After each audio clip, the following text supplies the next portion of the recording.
Assalomu alaykum qadrli kuzatuvchilar. Yaxshimisizlar? Salomatmisizlar? Xo'p, sizlar bilan yana navbatdagi videorolikda ko'rishib turganimdan xursandman. Xo'p, ko'p savollar bo'ldi oxirgi payt. Yana o'sha Yaqin Sharqdagi Eron, Isroil mavzusida Trampning harakatlari, Xitoyga tashrifi va hokazo. Umuman olganda, ko'pchilik e'tiroz bildiryapti, nega kanalda kam narsa tashlayapsiz deb, ya'ni o'sha Komiljon Abdulloh kanali bo'yicha. Bilasizlarmi, o'zi siyosiy tahlillar, haqiqiy siyosiy tahlillar ijtimoiymi farqi yo'q.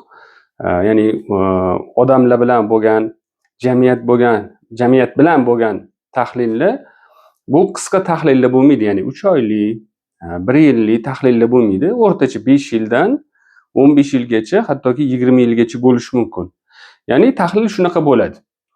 Men ko'p takrorlaymanki, qisqa tahlil qiladiganlar yoki qisqa o'sha taxminlarni bildiradiganlar ko'pincha adashadi deyman. Mana misol uchun, biza bemalol aytishimiz mumkinki, hozir biza bahorni tugatyapmiz, yozga kirib kelamiz, yozdan keyin kuz keladi, kuzdan keyin qish keladi, qishdan keyin bahor.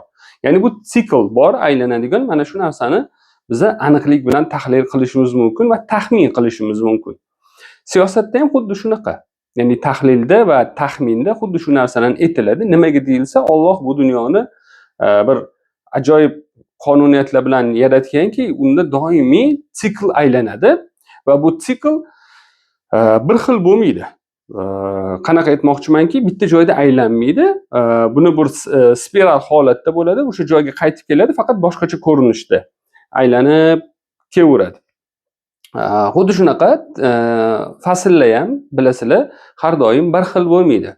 Bir safar qish sovuqroq, vohliroq kelishi mumkin yoki kechroq kelishi mumkin va hokazo. Lekin aniq qish keladi, aniq bahor keladi. Ya'ni hayot davom etarkan, mana shu aylanma davom etaveradi. Faqat o'sha spiral holatda.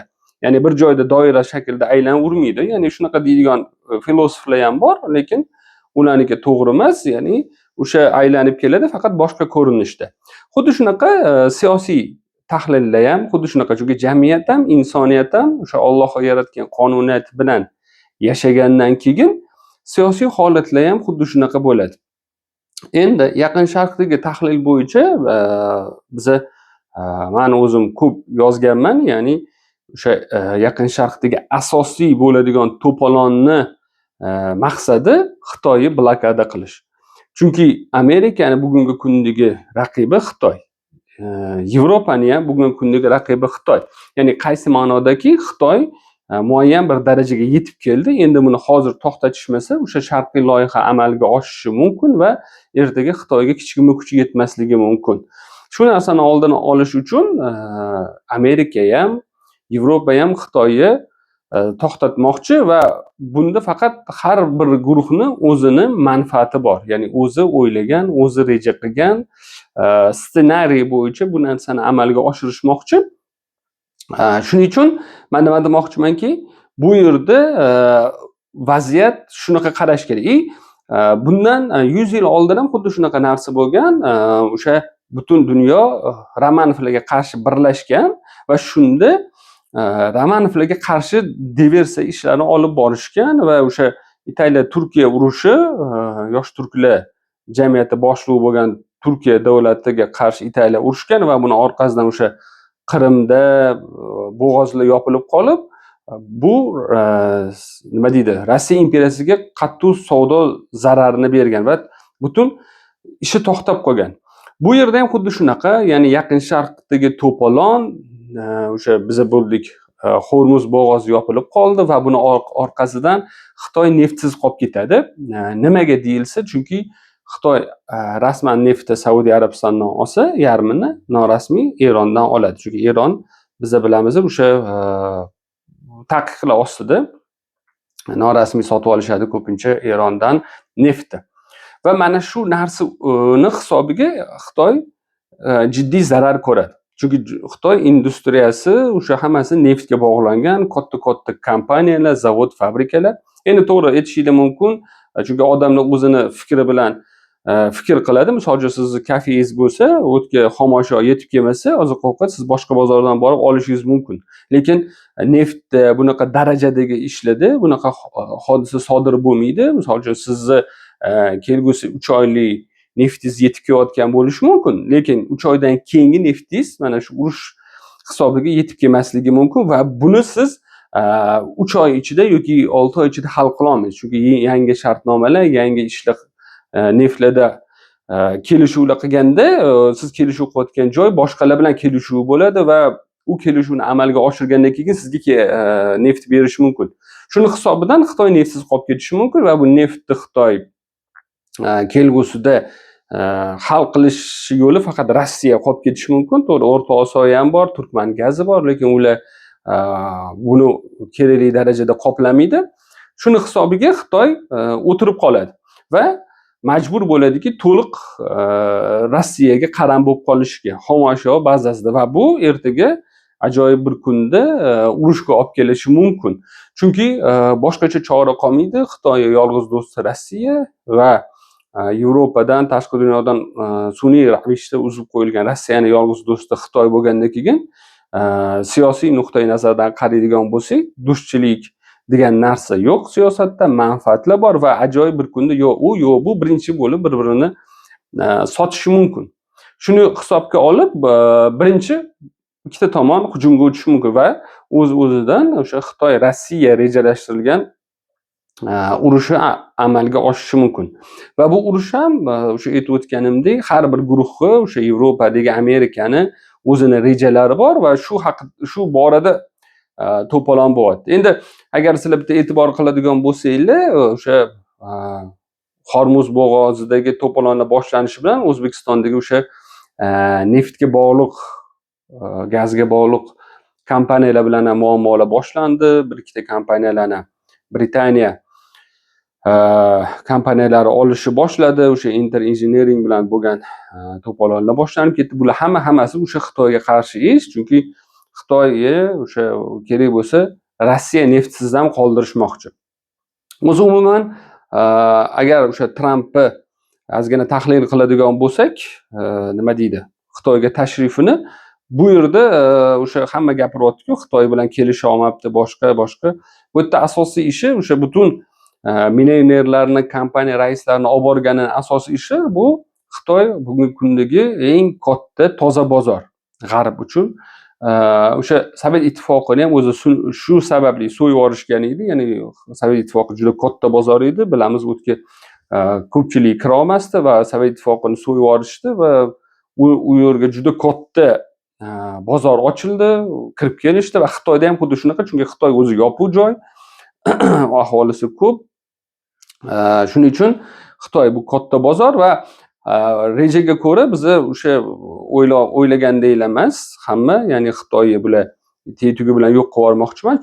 Faqatgina Xitoy o'sha markazlashgan davlat tashkil qilingan Mao-Zedong davrida bu haqida maqola qilganman va kimlar nima uchun tashkil qilganini o'sha Amerikani o'zi Sovet ittifoqiga qarshi tashkil qilgan edi. Mana shu markazlashgan Xitoy davlatini parchalash niyati. O'sha provinsiyalarga bo'linib ketsa bo'ldi. Shu Shanxay, Pekin va hokazo, Guanzhou. Maqsad shu. Ya'ni o'tdan yer yuzidan Xitoyga sidirib tashlash emas. Va bu holat o'sha xuddi Sovet ittifoqiga o'xshagan bo'ladi. To'g'ri, ozgina qonli urushlar, olovli urushlar, kerak bo'lsa atom bombasi ham ishlatilishi mumkin, chunki xitoyliklarni odam o'rnida ko'rishmaydi, jalka ham deyishmaydi o'lsa va hokazo. Ya'ni aytmoqchi bo'lganim, reja shunaqa. Ya'ni rejaga ko'ra Xitoy markazlashgan davlat parchalanishi kerak, chunki o'zi Xitoy bu sun'iy ravishda majburlanib tashkil qilingan davlat. Agar yaxshi Xitoy madaniyati bilan tanishganlar, ya'ni biladiganlar biladi, ya'ni Xitoyda misol uchun ikkita yonma-yon shaharcha bir-birini tilini umuman tushunmaydi. Ya'ni boshqa xalqlar majburlanib Xitoy deb e'lon qilingan. Xullas, maqsad shunaqa. Endi o'sha Eronga keladigan bo'lsak, yana qaytsak Yaqin Sharqqa, ya'ni Yaqin Sharqdagi holat shunaqaki, azli o'tda o'sha bizga sharhlovchilar, tahlilchilar siyosiy aytayotgandek emas. Ya'ni o'tda hech qanaqa Eron bilan Amerika o'rtasidagi ziddiyat yoki Isroil musulmonlar ya'ni Eron flagmani ostidagi urush emas. Azizda bular hammasi kelishilgan. Biz bu haqida juda ko'p yozdik. Shuning uchun ham men qayta aytdimki, kanalda Eron deb qidirsanglar, bu haqida juda ko'p yozdik. Ya'ni aytmoqchi bo'lganim, men o'zim bergan bu tahlillarim o'sha uzoq muddatli bo'ladi. Shuning uchun men har safar kontent to'ldirish uchun, odamlarni diqqat markazida bo'lish uchun bitta narsani qayta yozavermayman va o'shaning uchun targ'ib qilamanki, kanaldan qidirib o'qinglar. Ya'ni Eron bilan o'sha asosiy ish to'polon bu birinchi o'rinda Xitoy neftsiz qoldirish, keyin Isroilni o'rniga Amerika manfaatlari uchun ishlaydigan kuchli bir держава kelish kerak, kuch kelish kerak. Xitoy bu Eron. Ya'ni Eron Amerika uchun o'ynayapti va bu haqida ko'p yozdim. Endi bitta narsani tushunish kerak, bu degani Eron to'liq Amerikani aytganini qiladi degani emas, chunki Eron o'zi bir alohida loyiha bo'lish arafasida, o'sha Parfiya, ya'ni o'sha Parfiya degan tarixda imperiya bo'lgan. O'shani agar tarixda ochib qarasanglar, o'sha hududlarni nazorat qilmoqchi, chunki Eron o'zi bir ajoyib maskan, u yerda o'sha yahudiylarni ham juda katta bazasi joylashgan. Bu haqida ham bitta video qiluvdim. Xullas, nima demoqchimanki, Xitoy o'sha subyektlik, ya'ni o'zi bir mustaqil kuch sifatida shakllanmoqchi va shu bilan birga Amerika bilan ham kelishmoqchi. Chunki siz pastdan yuqoriga o'zingiz ko'tarila olmaysiz, kimdir yordami bo'lishi kerak, kimdir resurs tikish kerak va Amerika bilan siz konfliktga bordingizmi, o'z-o'zidan hammani atrofidagilarni diqqat nazarda siz kuchli jamiyatga, kuchli bir davlatga aylanadi. Chunki go'yoki Amerikani sizga kuchi yetmadi, Amerika qo'rqdi. Bu borada ham gapirdim. Ya'ni Amerikani qo'rqishi bir kulgili holat. Amerika nimadan qo'rqqan bo'lishi mumkin? Balki odamlar ishonayotgandir, Eron otgan atom bombalari Amerikaga dengiz oshib, okean oshib boradi deb o'ylashayotgandir. Vaholanki Amerika hech qachon hech kim bilan bunaqa urushmaydi. Ya'ni Amerikani avianotslari shunaqa ko'pki, butun dunyoni harbiy blokini yig'siz, Amerikani harbiy bloki bilan menimcha tenglasha olmasa kerak, baribir orqada qolishi kerak.